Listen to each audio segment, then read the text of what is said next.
Agora é hora de acompanharmos a análise dos principais fatos políticos desta semana. Olá, Alexandre Garcia, qual foi o grande acontecimento da semana em Brasília? Sem dúvida foi a grande festa na corte. 2.000 convidados no suntuoso Palácio da Justiça Eleitoral, que faz eleição a cada 2 anos. Estavam lá o presidente da República, da Câmara, do Senado, do Supremo, 22 governadores, né? Ex-presidentes da República. Foi um festão, né?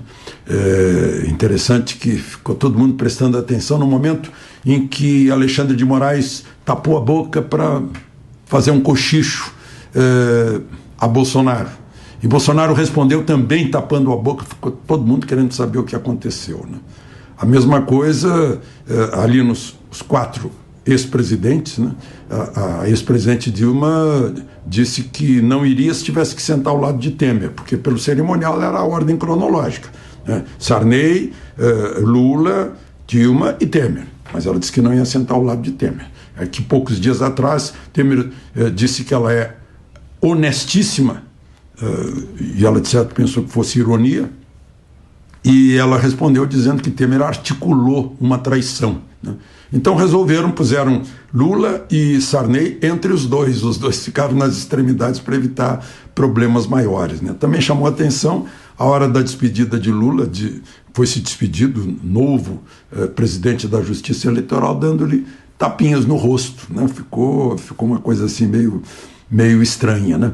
Mas, enfim, também a gente não deixa de observar que Lula foi a despedida de Fachin, que foi quem preparou a alforria dele das condenações da Lava Jato, né? Fachin agora está fora da Justiça Eleitoral.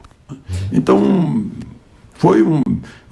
houve uma série de manifestações, o público aplaudiu muito, em pé e tal, o pessoal estava empolgado nessa grande festa na corte. Você mencionou muito aplauso, Alexandre, mas houve pelo menos uma reprovação pública de um ministro aposentado do Supremo que lá estava. Estava lá o ministro aposentado Marco Aurélio Mello, que já foi por 4 vezes presidente da Justiça Eleitoral, inclusive implantador do sistema digital de votação e de apuração, né? Ele disse que o discurso de Moraes foi agressivo com um convidado, que deve ter sido o presidente da República, né?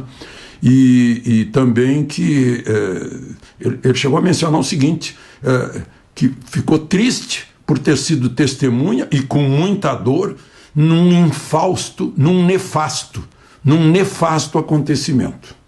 Chamou de nefasto acontecimento o ato de posse do presidente da Justiça Eleitoral. Eu não sei se foi porque ele ouviu discursos em que só faltava incenso, né, do próprio Alexandre de Moraes, falando sobre o seu vice Lewandowski, sobre o seu antecessor Fachin, o discurso de Aras, que também foi eivado de elogios, né? O discurso do ministro corregedor da Justiça Eleitoral, que também só fez elogiar, né? A exceção de sobriedade, foi um discurso sóbrio, foi o do presidente da OAB Nacional, né?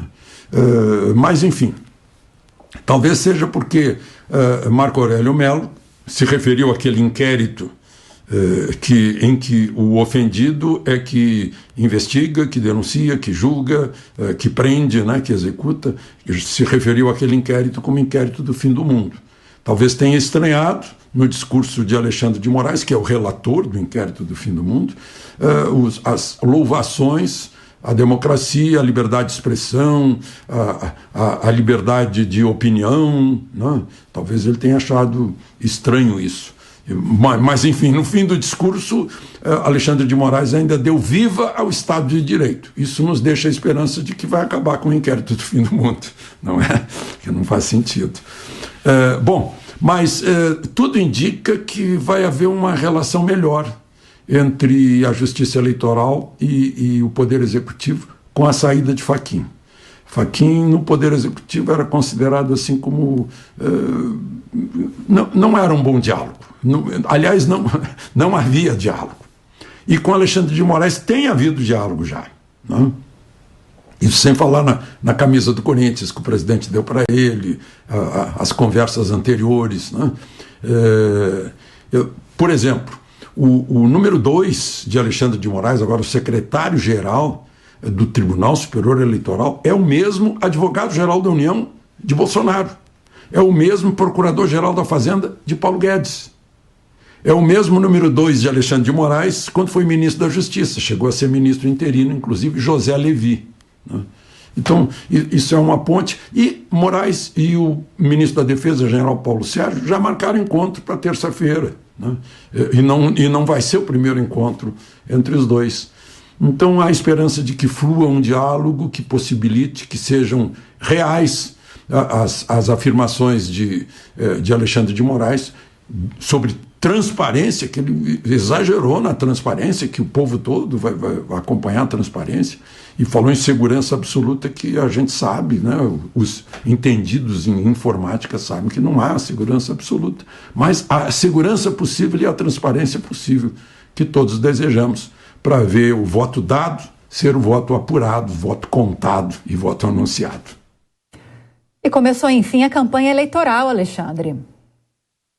Interessante que a Gazeta do Povo de Curitiba anunciou em manchete: deflagrada a campanha eleitoral. Eu acho que o verbo certo é esse mesmo, porque deflagrar é algo explosivo, né? Enfim, os dois principais candidatos começaram assim com lembranças, talvez com nostalgias, né? Lula começou panfletando em porta de fábrica de automóveis no ABC Paulista, que foi o início da vida política dele. E Bolsonaro começou em Juiz de Fora, onde em 6 de setembro de 2018 ele levou a facada. No mesmo lugar, na mesma rua Halfeld, no centro de Juiz de Fora. E chegou a chamar a multidão que lá estava de meus conterrâneos, porque ele considera que nasceu de novo, graças ao atendimento rápido lá na Santa Casa. Ciro Gomes andou por um bairro da Zona Leste de São Paulo, fez uma caminhada, e a gente vê que ele já está com o programa Renda Mínima de Eduardo Suplicy. Eduardo Suplicy ficou danado da vida, né, no lançamento do programa do PT, que não aproveitou o programa dele, né, e Ciro agora está aproveitando.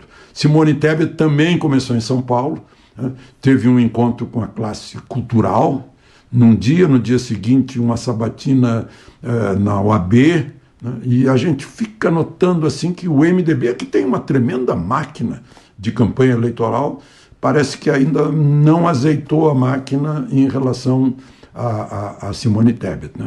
Os demais candidatos já estão andando por aí, mas está polarizada a eleição. E alguma novidade na primeira semana de campanha, Alexandre? Algo inusitado?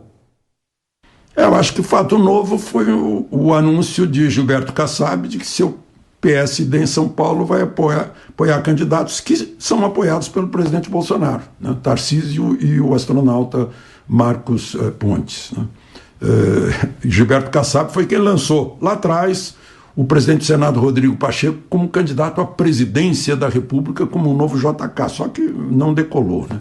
Aliás, o candidato, o presidente do Senado, Rodrigo Pacheco, continua fazendo declarações assim acacianas sobre democracia, né, dizendo que é preciso preservar e garantir a democracia. Agora, ele não diz o que ele pode fazer, que está dentro da alçada dele, para preservar a Constituição e garantir o devido processo legal. Aliás, nessa semana se soube que ele viajou a Orlando durante as férias, levando 2 assessores, teve 13 diárias para cada um dos 3, né, que nós pagamos, claro, né, o dinheiro todo não vem de Marte, vem do dinheiro que os pagadores de impostos pagam contra a vontade, claro, né. E como a gente sabe, Orlando é a terra da fantasia, né? E o Supremo tomou a decisão sobre a aplicação da nova lei de improbidade. Quais as consequências, Alexandre? Bom, primeiro tem que recordar que lei é essa, né? É mais uma daquelas leis que se faz assim como um bálsamo sobre crimes de corrupção, por exemplo. A gente está cansado de ver por aqui. Fizeram uma lei dizendo que, olha, o prefeito, aquele que controla despesas na prefeitura, ou no governo estadual, ou no governo federal, né, se ele tiver sido condenado por improbidade, né, tem que descobrir se foi de má fé, se ele não tinha intenção, se for por ignorância. Né? Se bem que para qualquer brasileiro não pode ser alegado que está lá no Código Penal, né? Ninguém pode alegar o desconhecimento da lei. Né? Mas aí o sujeito é eleito prefeito, mas diz que desconhece a lei. Aí é complicado, né? Complicado a gente aceitar isso. E aí o Supremo examinou para ver se aplica ou não aplica, né? Como é que vai ser aplicada essa lei aí em véspera de eleição, em que muita gente fica inelegível, porque vira ficha suja. Aí por 7-4 decidiu o seguinte, que quem ainda pode recorrer, que já foi condenado, mas ainda pode recorrer, que a lei pode ser aplicada, né? Que ele ainda pode explicar, convencer o juiz, o Ministério Público, não, eu não sabia, eu estava distraído, eu não conhecia a lei, eu não tive má fé, eu não tive intenção. Né? E aí o Supremo também decidiu que a lei não pode ser aplicada àqueles que já foram condenados no trânsito em julgado. Óbvio. Né? Aí seria ressuscitar como se ressuscitaram processos por calendário e por CEP lá na Lava Jato. Né? Eu acho que a gente já está cansado de ver isso. Agora, aí eu pergunto, né? O que a gente vai dizer às nossas crianças sobre a legislação brasileira que protege o crime, que absolve o crime, né? E que não desestimula o mal-intencionado. Eu acho que a gente tem que pensar nisso antes de escolher quem vai ser o nosso eleito para o poder legislativo. De Brasília para a Jovem Pan, Alexandre Garcia.